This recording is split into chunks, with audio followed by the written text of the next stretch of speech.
올해 3월 해체가 결정된 아파트 단지에 케이블을 철거하러 갔었다. 전체 3동 중 이미 2동은 해체가 진행되고 있었다. 현장에 도착한 것은 4시 반 무렵으로 이미 주변은 어스름에 잠겨 있었다. 해체업자들도 작업을 끝내고 돌아간 터라 넓은 부지에 나 혼자 덩그러니 있어 조금 기분이 나빴다. 철거를 맡게 된 집은 4층 건물 꼭대기층이었다.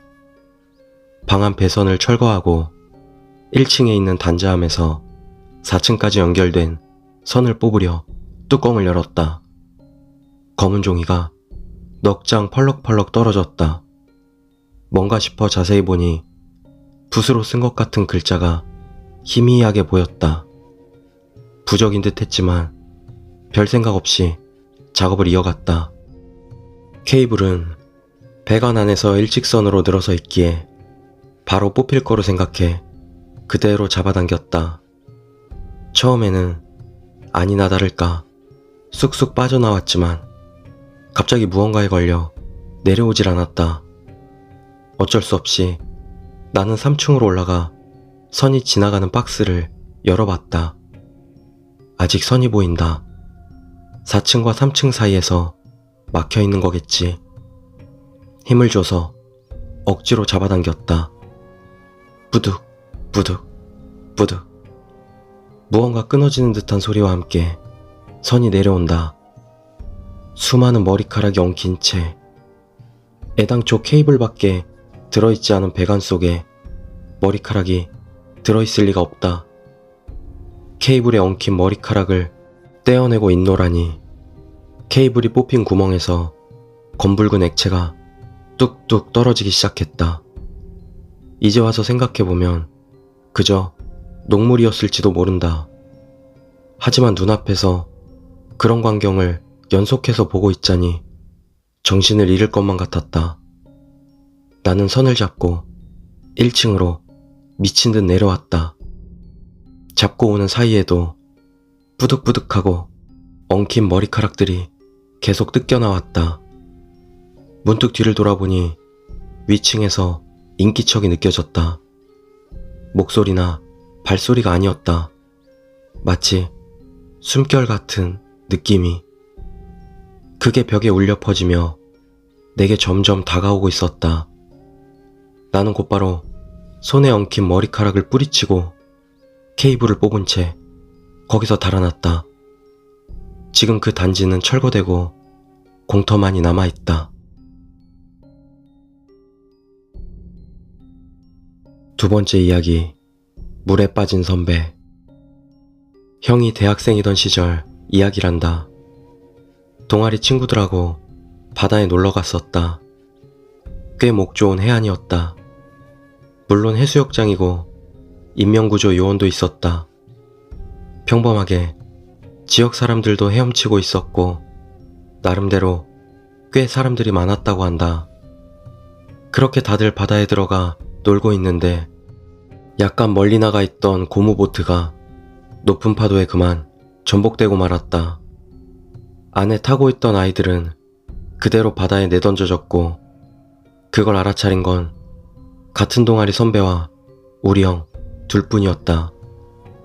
형은 선배와 함께 아이들을 구하러 갔다고 한다. 하지만 아이들은 완전히 이성을 잃고 어떻게든 나오려 날뛰고만 있었다. 물에 빠진 6명의 아이들은 어떻게 다 구해냈다고 한다. 그러나 선배는 마지막 아이를 건져낸 후 그대로 물에 잠겨 나오지 못했다. 아이들을 구하느라 체력을 다 써버린 데다 해파리에 쏘여 마비가 왔던 탓이었다. 죽은 선배는 정말 좋은 사람이었다고 한다. 정의감으로 똘똘 뭉쳐 평소에도 선행을 베풀었다니. 동아리 사람들도 다들 왜 선배가 죽어야만 하냐고 울었다고 한다. 형은 집에 돌아오고도 한참을 울었다. 그리고 다음에 기일 동아리 사람들은 다시 그 해안을 찾았다. 꽃다발을 바다에 던지고 돌아오려는데 백사장이 소란스러웠다. 근처 벼랑에서 여자가 발을 헛디뎌 떨어졌다는 것이었다. 상당히 높은 벼랑이었지만 부상은 찰과상 정도였다. 여자의 의식 또한 멀쩡했다. 여자는 헛소리처럼 말하고 있었다. 바다에 떨어졌는데 웬 남자가 손을 잡고 기슭까지 데려다 줬어요. 곁에 있던 인명구조요원도 고개를 갸웃거리더란다. 지난주 물에 빠졌던 아이도 어떤 형이 도와줬다고 하던데. 동아리 사람들은 혹시나 싶어 자세한 이야기를 들어봤는데 죽은 선배의 특징과 죄다 일치하더란다.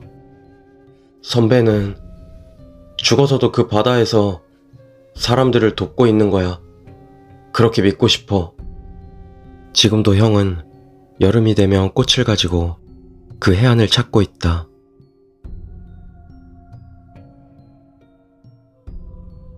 세 번째 이야기, 사무원 할아버지. 고향의 공립고등학교는 한때 영 분위기가 흉흉했었다. 교사가 학교 옥상에서 투신 자살하는 사건이 연달아 일어났었거든. 교사들 사이에 집단 따돌림으로 인한 신경쇠약이 원인이었다.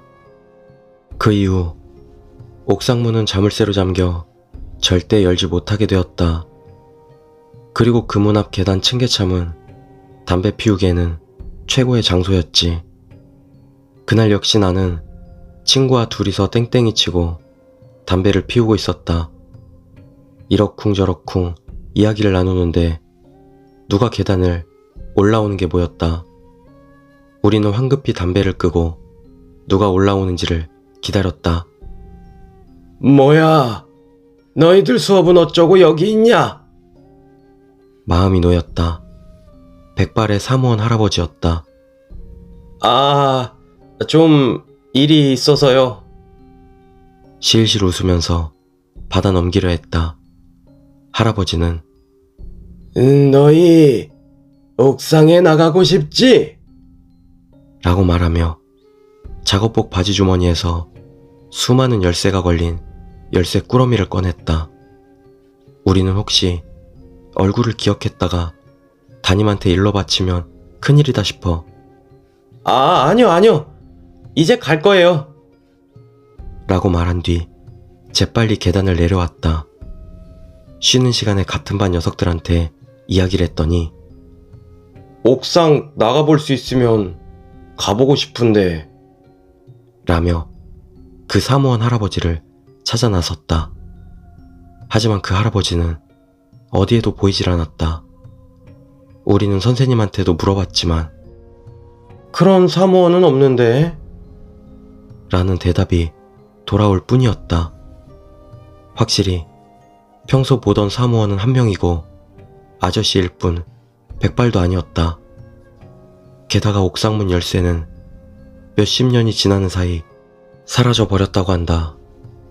어차피 열 일이 없으니 새로 열쇠를 맞추지도 않았고 그 할아버지는 도대체 누구였을까? 만약 그 문이 열렸더라면